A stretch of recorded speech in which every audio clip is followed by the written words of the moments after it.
day, my friends. Let's learn something new today.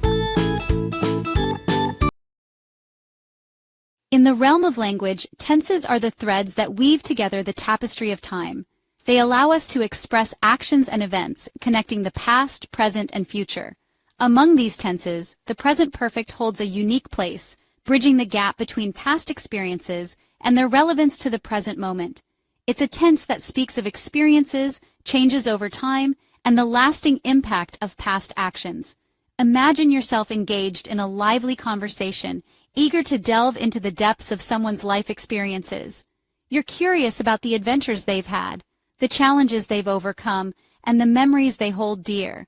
It's here that the present perfect tense, particularly in the form of have you ever, emerges as an indispensable tool for unlocking these narratives.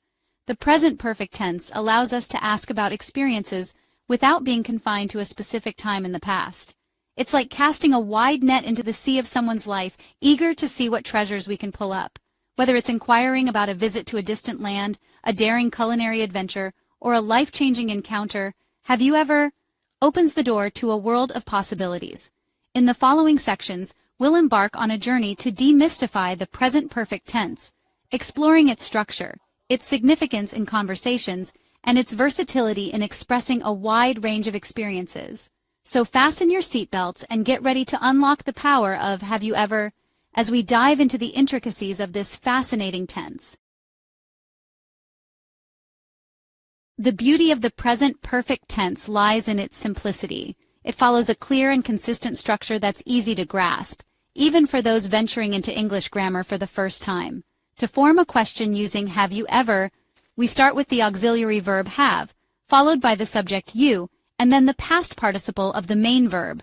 Let's break this down with an example. Imagine you're curious about whether your friend has ever tasted the exotic fruit durian. The question would be structured like this. Have you ever eaten durian? This is our auxiliary verb, indicating the present perfect tense. You, this is the subject of the sentence, the person we're addressing, eaten. This is the past participle of the verb to eat, representing the action we're asking about, durian. This is the object of the sentence, the specific thing we're inquiring about. This simple structure remains consistent, whether we're asking about trying a new food, visiting a famous landmark, or learning a musical instrument. The key is to identify the main verb that describes the experience and use its past participle form. Language is more than just a means of communication. It's a tool for connecting with others on a deeper level. When we use have you ever, we're inviting someone to share their personal experiences, to open up about the moments that have shaped their lives. This simple question can spark conversations filled with laughter, adventure, and even a touch of nostalgia.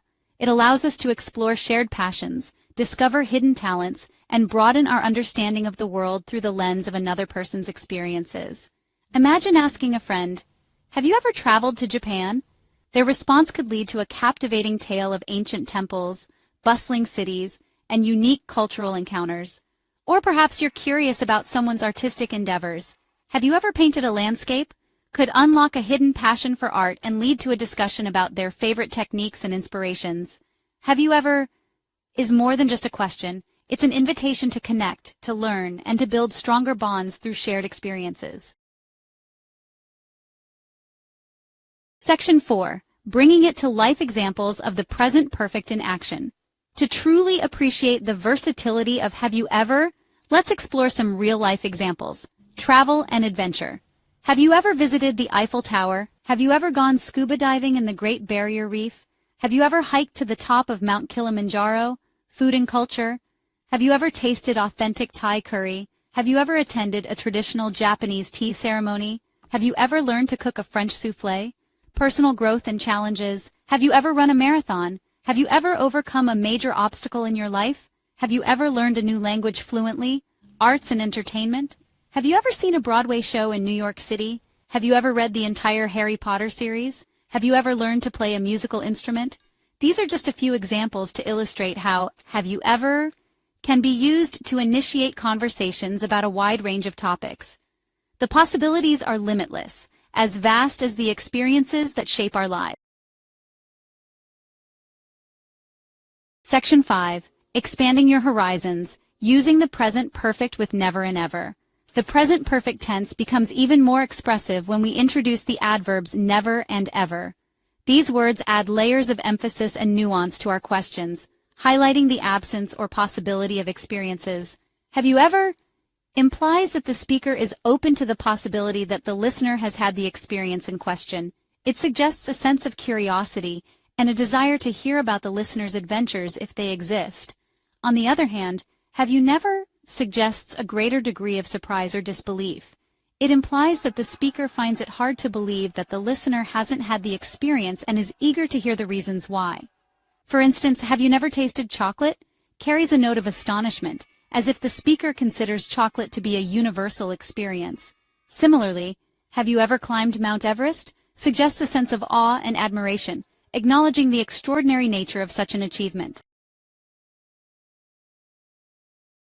Section 6. The beauty of before. Combining the present perfect with new experiences. The present perfect tense takes on another dimension when we combine it with the word before. This combination allows us to connect past experiences with the present moment, often in the context of trying something new. For example, imagine you're at a restaurant with a friend, browsing the menu. You might say, "Have you ever tried sushi before?" If your friend says no, you have the perfect opportunity to introduce them to a new culinary experience.